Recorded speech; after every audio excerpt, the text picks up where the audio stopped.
अस्सलाम वालेकुम एवरीवन। हाँ जी, तो आज हम जो है ना वो चैप्टर नंबर 17 को पढ़ने जा रहे हैं। Chapter number 17 physics of solids. तो जैसे कि आप लोग मास्टर्स आप लोगों ने किया होगा, बीएस किया होगा, तो आप लोगों ने एक सब्जेक्ट पढ़ा होगा सॉलिड स्टेट फिजिक्स। तो सॉलिड स्टेट फिजिक्स को पढ़ने के लिए ये उसकी बहुत ज़्यादा जो है ना इंपॉर्टेंट और इनिशियल बेसिक्स हैं फिजिक्स ऑफ सॉलिड्स। तो ये चैप्टर आप लोगों ने जितनी अच्छी तरीके से तैयार कर सकते हो करना है, और ये पेपर पॉइंट ऑफ व्यू से बहुत ही इंपॉर्टेंट है। अब एक्चुअल में हम वो वाले चैप्टर्स पढ़ने जा रहे हैं जो कि जिनके ऊपर हम पूरी पूरी बुक स्टडी कर चुके हैं।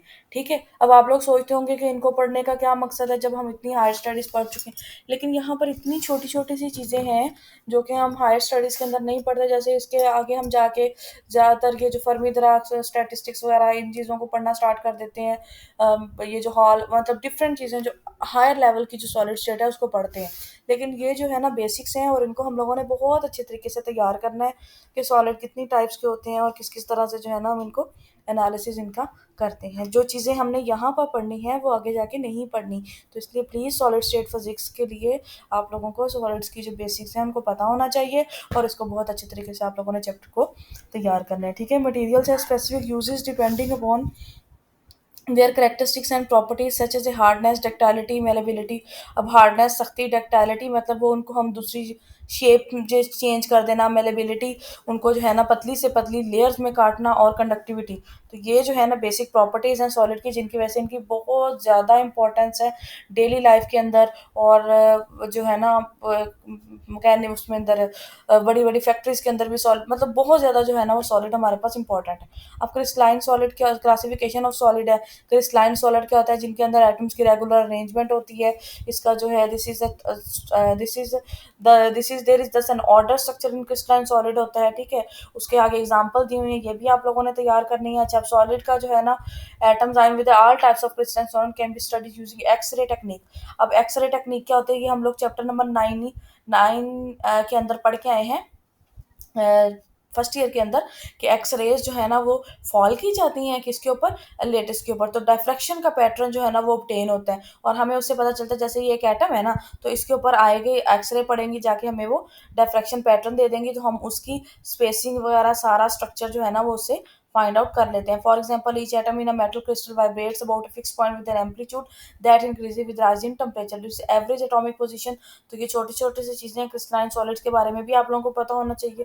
द कोहेसिव फोर्स मतलब जो एटम्स को आपस में मिला के रखती हैं वो क्या है? स्ट्रिक्ट लॉन्ग रेंज ऑर्डर की जो रिस्पॉन्सिबल होती है। In spite of atomic vibration atoms की जो है ना वो शेप फिक्स होती है, और उनका वॉल्यूम भी फिक्स होता है। Has a definite melting point, और इनका मेल्टिंग पॉइंट भी फिक्स होता है। अमॉर्फिस सॉलिड क्या होता है? जो जो है ना वर्ड अमॉर्फिस मीन विदाउट फॉर्म और स्ट्रक्चर। तो ये वर्ड का मतलब भी आपको पता होना चाहिए। Solid there is no regular arrangement of molecule, मतलब अरेंजमेंट है तब भी वो इम्पोर्टेंट है, और अगर नहीं है तब भी। जैसे ग्लासी एंड ये दोनों जो है ना, ये ग्लासी और ये देखें क्रिस्टलाइन के अंदर कितनी रेगुलर अरेंजमेंट आप लोगों को शो करवाई गई है, लेकिन ग्लासी के अंदर कोई रेगुलर अरेंजमेंट नहीं है कहीं से भी एटम जो है ना।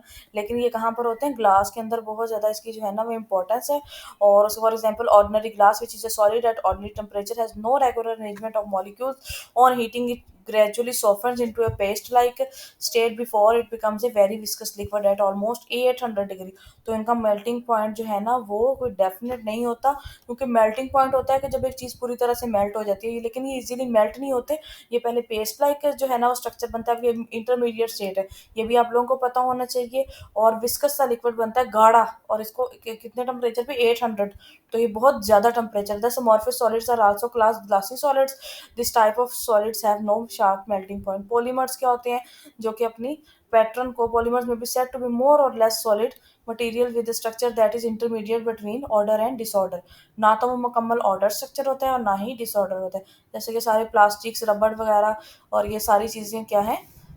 टायर वगैरह जिस चीज़ों के बनते हैं ये सारे पॉलीमर्स हैं। Polymers form a large group of naturally occurring and synthetic materials. Plastics and synthetic rubbers are terms polymers because they are formed by polymerization reaction in which polymerization क्या होता है? अब देखें जैसे हमारे पास HCl HCH, अब यहाँ पर पूरा स्ट्रक्चर जो है ना वो इसी तरह से रिपीट होगा। तो ये किसका है? पीवीसी का है।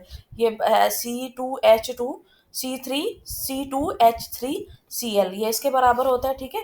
They are found by polymerization reaction in which relative simple molecules are chemically combined into massive long chain। अब ये लॉन्ग चेन चलती ही जाएगी, ये लॉन्ग चेन चलती ही जाएगी, और ये किस तरह से बॉन्डिंग के जरिए अटैच होता है। This materials have rather low specific gravity compared, तो ये सारी प्रॉपर्टीज, अब इनको मैं डिटेल में नहीं जाऊंगी, आप लोगों ने अच्छी तरीके से तैयार कर लेनी है। क्रिस्टल लेटिस क्या होता है, बहुत इंपॉर्टेंट है। Crystalline solid consist of three dimensional pattern that repeats itself over and over again। The smallest three dimensional basic structure is called unit cell। The whole structure obtained by repetition of unit cell।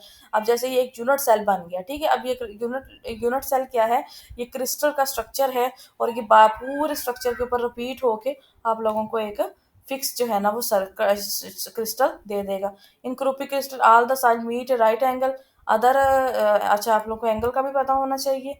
उसके बाद है other crystal shapes have corner in which one or more of the angles are not right angle. तो ये वो जो seven क्रिस्टलेटिक system है, इसको हम लोगों ने इतनी डिटेल में नहीं पढ़ना। मैकेनिकल प्रॉपर्टीज क्या होती हैं, डिफॉर्मेशन इन सॉलिड्स के, सॉलिड्स को जब हम स्क्वीज करते हैं तो वापस अपनी हालत में चले जाते हैं, ठीक है। इस प्रॉपर्टी को इलास्टिसिटी भी कहते हैं। Crystalline solid atoms are usually arranged in a certain, जब उनको तोड़ते हैं तो वो छोटे छोटे टुकड़ों में तब चेंज हो जाते हैं। तो ये बड़ी आसान सी चीज़ है, ये पढ़ लेना है। लेकिन जब हम उसको करते हैं, अच्छा लेयर्स होती है ना, जैसे ये लेयर्स हैं, जब इसको तोड़ेंगे तो एक लेयर दूसरी लेयर से स्लाइड हो जाएगी, तो एटम जो है ना छोटे छोटे क्रिस्टल में, जैसे सोडियम क्लोराइड एक बहुत बड़ी बाउंड स्टेट के अंदर होता है ना, बहुत बड़ा पत्थर सा होता है, जब हम उसको तोड़ते हैं तो हम छोटे से छोटा जरा भी देखें तो वो भी एक क्यूबिकल क्रिस्टल आपको नजर आएगा। तो हमें ये होता है कि जो जो जो तो यूनिट सेल हम फर्दर यूनिट सेल्स के अंदर डिवाइड करते हैं। खैर वन यूनिट सेल तो हम ऑब्टेन नहीं कर सकते, लेकिन कलेक्शन ऑफ यूनिट सेल्स हमारे पास ऑब्टेन हो जाते हैं। नेक्स्ट स्ट्रेस और स्ट्रेन क्या होती है, force per unit area stress होता है, इसको हम सिग्मा से डोनेट करते हैं। इसका यूनिट क्या है, प्रेशर। और ये अगेन बताती जा रही हूँ कि ये किसके बराबर, ये टेंसोरियल क्वांटिटी है, क्योंकि इसकी फिक्स डायरेक्शन नहीं होती। उसके बाद स्ट्रेन क्या होती है, स्ट्रेस की वजह से जो डिफॉर्मेशन प्रोड्यूस होती है उसको हम स्ट्रेन कहते हैं। ये हम पहले भी पढ़ के आए हैं, इसको मैं ज़्यादा डिटेल में नहीं जाऊंगी। लेंथ वाली टेंसाइल होती है, वॉल्यूमेट्रिक, ये सारी चीज़ें यहाँ पर लिखी हुई हैं, ठीक है। और modulus of elastic stress over strain क्या कहलाता है, ये तीन तरह के होते हैं।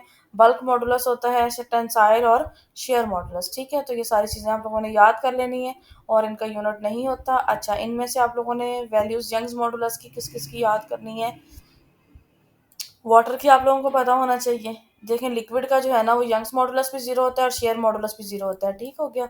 और डायमंड की है इसके अंदर, हाँ डायमंड की आप लोगों को पता होनी चाहिए, ग्लास की पता होनी चाहिए, और ये पहला और आप पहला भी याद कर लीजिएगा, ठीक है। स्टील की भी नहीं, मरकरी, वाटर, एल्यूमिनियम पहला होने की वजह से, बस जिसका ये भी आपको पता होना चाहिए बोन है, बोन है ना, तो इसका बल्क मॉडुलस जीरो है, ठीक हो गया। उसके बाद है elastic limit and yield strength, इसके अंदर छोटी छोटी सी डेफिनेशन है। यहाँ से हम जो है ना वो इलास्टिसिटी अप्लाई करते हैं, फोर्स स्ट्रेस अप्लाई करते हैं, स्ट्रेंथ के नतीजे में स्ट्रेन भी इंक्रीज करती है। स्ट्रेस और स्ट्रेन डायरेक्टली प्रोपोर्शनल रहते हैं पॉइंट ए तक।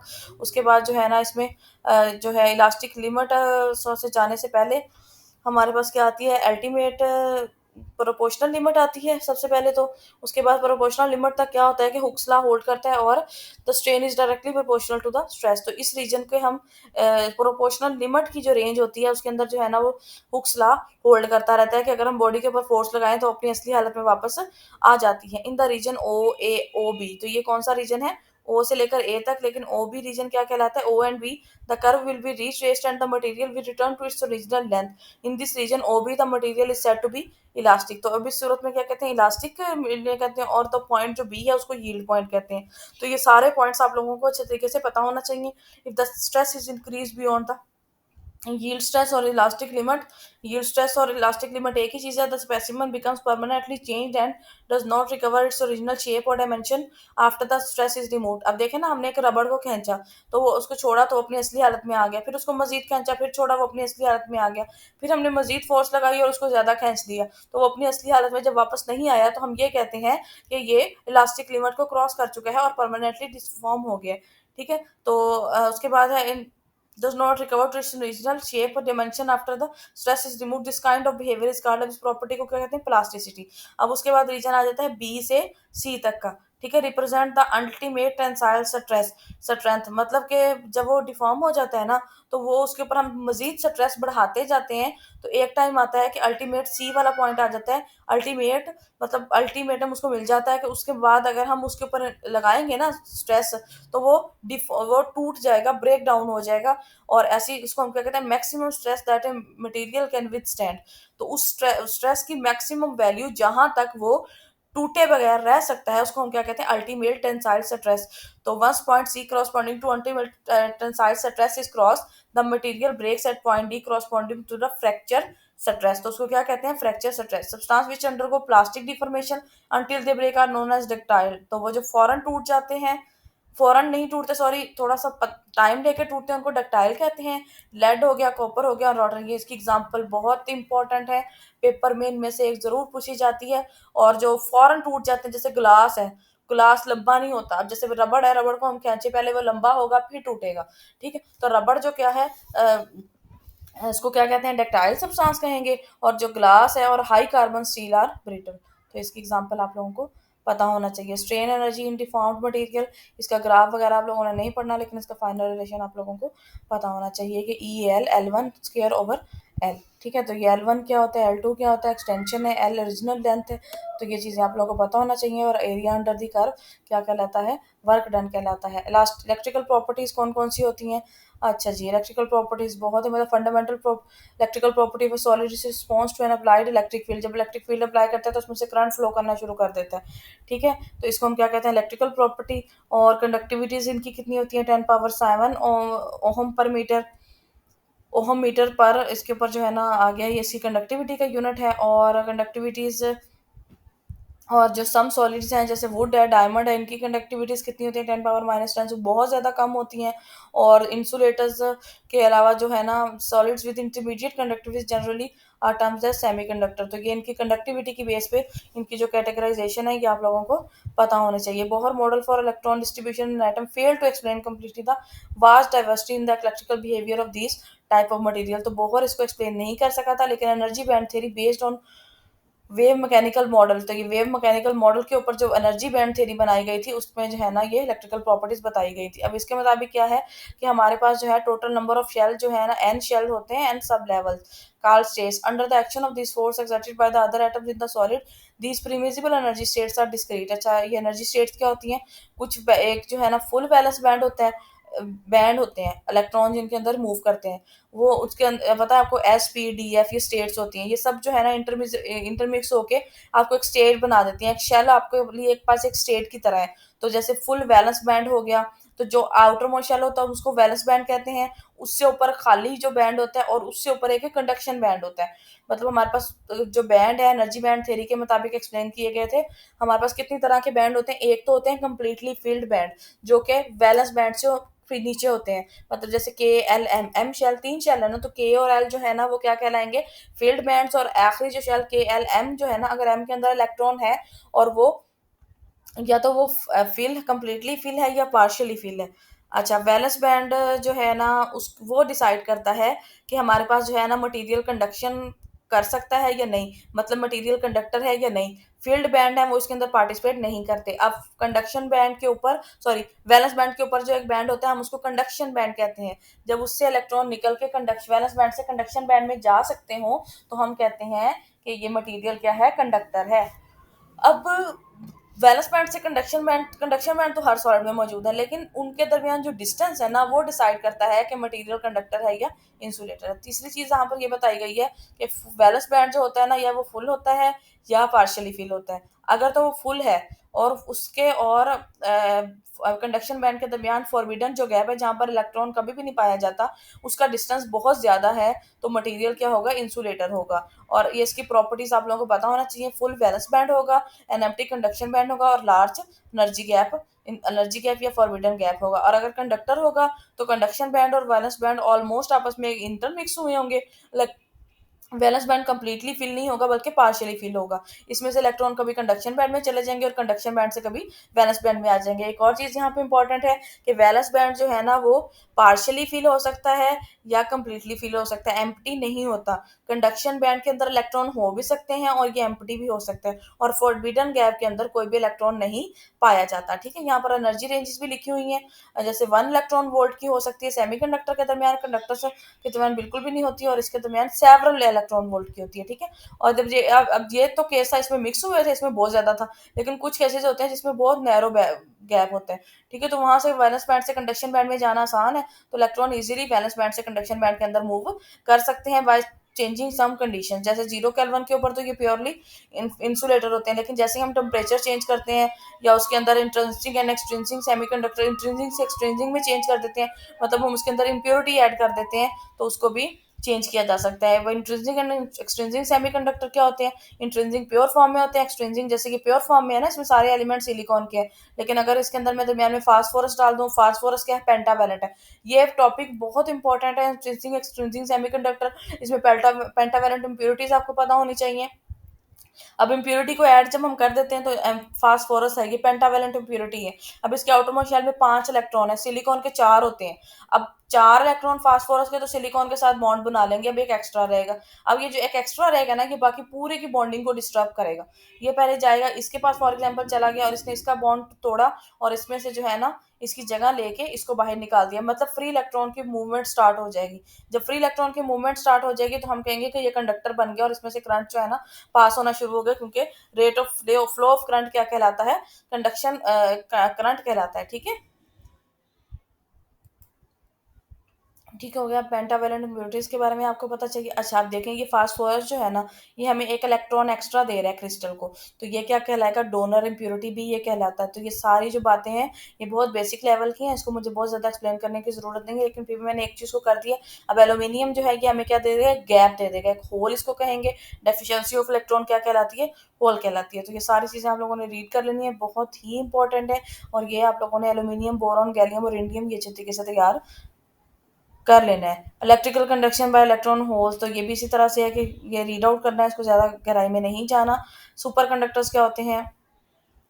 सुपर कंडक्टर्स क्या होते हैं? तो there some material whose resistivity become zero below a certain temperature. Low temperature के ऊपर जो है ना कंडक्टर्स की कंडक्टिविटी बिल्कुल, सम कंडक्टर्स होते हैं जिनकी कंडक्टिविटी बिल्कुल, रेजिस्टिविटी बिल्कुल जीरो हो जाती है। जैसे रेजिस्टेंस तो है ही नहीं, जब रेजिस्टेंस ही नहीं है तो उनका करंट उसमें से मैक्सिमम गुजरेगा, और ऐसे कंडक्टर्स को हम सुपर कंडक्टर्स कहते हैं। और वो टेम्परेचर जिसके नीचे इसकी रेजिस्टिविटी जीरो होती है उसको हम क्रिटिकल टेम्परेचर कहते हैं। यहाँ पर जो है ना such materials are called super conductors, और इनकी नो रेजिस्टेंस होती है, मैक्सिमम करंट इनमें से फ्लो करता है। और once of the resistance of material जब जीरो हो जाती है, no energy is dissipated and the current, ठीक है ना, कोई एनर्जी नहीं जाया हो रही। एक वायर है उसमें से जितना करंट हम उसको दे रहे हैं सारा गुजर रहा है, तो क्या होता है? Continues to exist indefinitely without the source of an EMF. तो एक दफा जब स्टार्ट हो जाता है, तो जब उसके अंदर एनर्जी लॉसेस ही नहीं है, तो वो मटेरियल जो है ना वो सुपर कंडक्टर अगर यूज किया हुआ है तो उसके अंदर करंट लामहदूद टाइम तक गुजरता रहता है। तो फर्स्ट सुपर कंडक्टर किसने डिस्कवर किया था? उसका नाम क्या था? साइंटिस्ट का नाम क्या था? और उस मटेरियल का नाम क्या था? मर्करी डिसअपियर, सन रेडिएशन, तो ये सबके सुपर कंडक्टर के क्रिटिकल टेम्परेचर और इनके आप लोगों ने याद करने हैं अच्छी तरीके से। और सबसे recently complex crystalline structure known as, और ये कंपाउंड्स भी होते हैं और एलिमेंट्स भी होते हैं। कंपाउंड कौन सा? यट्रियम, बेरियम, क्यूप्रिक ऑक्साइड जो है ना, इसकी जो कंडक्टिविटी सारी वैल्यूज आप लोगों ने तैयार करनी है, और इनके यूजेस भी आप लोगों को पता होना चाहिए। नेक्स्ट मैग्नेटिक प्रॉपर्टीज है। मैग्नेटिक प्रॉपर्टीज के ऊपर भी जो है ना वो बहुत ज्यादा बहस चलती रही है, इसके ऊपर भी क्या था, ये इसके अनुसार आपने को रीड करना है कि मैग्नेटिज्म जो है ना वो कैसे पैदा होता है। अब मैग्नेटिज्म को पैदा करने के लिए बहुत सारी प्रॉपर्टीज होती हैं, लेकिन इनमें से जो है ना एक प्रॉपर्टी इस तरह से है कि इलेक्ट्रॉन जो है ना वो न्यूक्लियस के गिर्द मूव करते हैं। अब करंट किसकी वजह से है? इलेक्ट्रॉन की वजह से। लेकिन न्यूक्लियस के अंदर, न्यूक्लियस भी तो जो है ना वो भी स्पिनिंग मोशन होती है। न्यूक्लियस स्पिन भी कर रहा है और इलेक्ट्रॉन स्पिन भी कर रहे हैं और रोटेट भी कर रहे हैं, और न्यूक्लियर मोशन क्या है? स्पिनिंग मोशन है। अब दोनों की जो वजह से ना, इलेक्ट्रॉन की वजह से भी मैग्नेटिक फील्ड पैदा होता है और न्यूक्लियस की वजह से भी पैदा होता है। एक एटम के अंदर एक न्यूक्लियस होता है और एक इलेक्ट्रॉन। न्यूक्लियर की मोशन कौन सी होती है? स्पिनिंग होती है, और इलेक्ट्रॉन की मोशन स्पिनिंग भी होती है, orbiting around the earth, rotatory motion भी होती है। अब जो है इलेक्ट्रॉन की वजह से दो तरह का मैग्नेटिक फील्ड पैदा हो रहा है, और न्यूक्लियस की वजह से सिर्फ एक तरह का पैदा हो रहा है। अब जो बात इलेक्ट्रॉन की जब हमारे पास आ जाती है, तो इलेक्ट्रॉन का स्पिन और रोटेटरी जो मोशन है, ऑर्बिटरी मोशन है, उसकी वजह से इतना स्ट्रॉन्ग मैग्नेटिक फील्ड हो जाता है कि जो न्यूक्लियस का जो मैग्नेटिक फील्ड होता है ना, वो बहुत कम हो जाता है। ठीक है? तो ऑर्बिटल मोशन और स्पिन मोशन इलेक्ट्रॉन की वजह से इतना जो मैग्नेटिक फील्ड पैदा होता है, तो हम कहते हैं कि न्यूक्लियस का ऑलमोस्ट ज़ीरो होता है। तो हमारे पास जो ओरिजिन ऑफ मैग्नेटिक फील्ड या ओरिजिन ऑफ मैग्नेटिज्म है, वो क्या है? इलेक्ट्रॉन है। और इलेक्ट्रॉन जो है ये स्पिन अप और स्पिन डाउन के साथ एग्ज़िस्ट करते हैं, इसलिए हम नॉर्थ और साउथ पोल हमेशा एक साथ होते हैं, कभी भी एक-दूसरे से अलग नहीं किए जा सकते, ठीक है? तो single magnetic loop, single electron जो है, उसकी वजह से एक सिंगल इलेक्ट्रॉन जैसे मूव कर रहा है, तो एक तरफ से आउटर साइड पे आ रहा है और एक साइड पे इनर साइड पे आ रहा है। ये मैं आपको ड्रॉ करके बता देती हूँ। ये वाली फिगर देखें कि ये इस तरह से इलेक्ट्रॉन मूव कर रहा है। अब इसके अराउंड जो है ना वो इस तरह से मैग्नेटिक फील्ड पैदा हो रहा है। इलेक्ट्रॉन जब इधर से इधर को आ रहा है तो इसकी डायरेक्शन इनटू द पेज होगी, ठीक है? इनटू द पेज होगी क्रॉस वाली, और जब इधर से ऊपर को जाएगा तो ये आउट ऑफ द पेज होगा, जैसे ही यहाँ पर रिप्रेजेंट किया गया है। तो इसका मतलब क्या होता है कि जहाँ पर इनटू द पेज करंट की डायरेक्शन एक ही इलेक्ट्रॉन 2 दफ़ा चेंज कर रहा है। एक दफ़ा वो इनटू द पेज जा रहा है और दूसरी दफ़ा आउट ऑफ द पेज जा रहा है। तो इसका क्या मतलब है कि क्रॉस करंट की वजह से एक पूरा मैग्नेटिक फील्ड पैदा होता है नॉर्थ और साउथ पोल के साथ। तो कभी भी जो है ना ये सेपरेट आउट नहीं किए जा सकते नॉर्थ और साउथ पोल, ठीक है? ये आगे उसके बाद है कितनी तरह के मटेरियल होते हैं, पैरामैग्नेटिक होते हैं, डायामैग्नेटिक होते हैं और फेरोमैग्नेटिक होते हैं। ये बहुत बहुत इंपॉर्टेंट है, पेपर में बहुत आता है इनमें से क्वेश्चन। मैं बार बार बता रही हूँ, इस चैप्टर में से कम से कम 3 से 4 क्वेश्चन पेपर में ज़रूर पूछे जाते हैं। तो ये आप लोगों ने बहुत बहुत अच्छी तरीके से तैयार करना है। इनकी पैरामैग्नेटिक कौन से होते हैं उनकी एग्जाम्पल, डायामैग्नेटिक कौन से होते हैं उनकी एग्जाम्पल, और इनके स्पिन जो है ना वो कहाँ पर सपोर्ट करते हैं, कैंसल आउट करते हैं, ये सारी चीज़ें आप लोगों ने तैयार करनी है। इसके अंदर भी जो सारी बातें लिखी हुई हैं और एग्जाम्पल आपने किसी चीज़ की भी नहीं छोड़नी। उसके बाद Curie temperature for iron is about 750, ये भी एक पेपर में आया हुआ है। ये भी अच्छे तरीके से आप लोगों ने तैयार करना है। This frequency to occur at a particular, जब वो अलाइन हो जाते हैं, ferromagnetic materials preserve the ordinariness at ordinary temperature. When heated, they begin to lose their ordinariness due to the increased thermal motion. This process begins to occur at a particular temperature called Curie temperature. के जब वो अपनी regular arrangement को खत्म करना शुरू कर देते हैं, तो उस टेम्परेचर को हम क्या कहते हैं? क्यूरी टेम्परेचर कहते हैं। हिस्टैरिसीस लूप क्या होता है? मैग्नेटाइजेशन और जो लॉस और मैग्नेटाइजेशन होते हैं, ये एक दूसरे के साथ लैग करते हैं, और इनके अंदर जो ग्राफ होता है उसको हिस्टैरिसीस कहते हैं और इसको हिस्टैरिसीस लूप कहते हैं। इस लूप के डिफरेंट पॉइंट्स आपको एक्सप्लेन किए गए हैं। हिस्टैरिसीस क्या होता है? सैचुरेशन, जब ये मैक्सिमम मैग्नेटाइज हो जाता है। उसके बाद रेटेंटिविटी या रेमेनेंस या रिटेंटिविटी, कि जब हमारे पास करंट तो जीरो हो जाता है, लेकिन करंट और मैग्नेटिक फील्ड के दरमियान, सॉरी ये ग्राफ है, और इसमें इसका जो मैग्नेटाइजेशन हमेशा लीड करती है बाय करंट, बाय, तो इसका जो है ना इसको क्या कहते हैं? हिस्टैरिसीस कहते हैं, करंट के लैग और मैग्नेटाइजेशन के लीड करने को। अब यहाँ पर क्या है कि एक दफ़ा जब मैक्सिमम पे चला गया तो हम इस पॉइंट को सैचुरेशन कहते हैं। उसके बाद हम करंट को रिड्यूस करते हैं, लेकिन उस टाइम पे जो है वो करंट तो ज़ीरो हो जाता है, लेकिन मैग्नेटिक फील्ड ज़ीरो नहीं होता। अब जब मैग्नेटिक फील्ड ज़ीरो नहीं होता तो हम क्या कहते हैं कि रेमेंसिव या रिटेंटिविटी का जो प्रोसेस है वो हो रहा है। उसके बाद हम फर्दर करंट को नेगेटिव करना शुरू कर देते हैं, तो एक पॉइंट आता है जब मैग्नेटिक फील्ड जीरो हो जाता है। उस पॉइंट को हम क्या कहते हैं? कोरेसिविटी कहते हैं। और उसके बाद जब मजीद हम उसको करंट को नेगेटिव साइड पे डिक्रीज करना शुरू करते हैं, सॉरी मैग्नेट डीमैग्नेटाइज करना शुरू कर देते हैं, तो मैक्सिमम फिर मिनिमम डी पे चला जाता है, एंड अगेन वापस जो है ना हमारे पास ये ग्राफ शुरू हो जाता है। एरिया ऑफ द लूप हमें क्या बताता है? Measure of the energy needed to magnetize and demagnetize the specimen. Hard magnetic material कौन से होते हैं, सॉफ्ट मैग्नेटिक मटेरियल कौन से होते हैं, और हिस्टैरिसीस लूप को किस तरह से कम किया जा सकता है। इसके भी शॉर्ट क्वेश्चन आप लोगों ने बहुत अच्छे से तैयार करने हैं। और लास्ट में मैं आपको बताना चाहूंगी कि जैसे कि व्हाट्सएप ग्रुप बन चुका है, जिन लोगों ने अभी तक ग्रुप ज्वाइन नहीं किया वो काइंडली टाइम से कर लें। ग्रुप के बहुत सारे कमेंट्स के अंदर मैंने लिंक भेज दी है, तो आप लोग ग्रुप ज्वाइन कर लें ताकि आप लोगों के तक जो जो मटेरियल आप लोगों को चाहिए वो आप लोगों तक पहुंच जाए। और अब जनरल नॉलेज की भी तैयारी स्टार्ट हो गई है, तो उसको भी साथ साथ तैयार करना स्टार्ट करते हैं। Thank you so much. अल्लाह हाफिज़।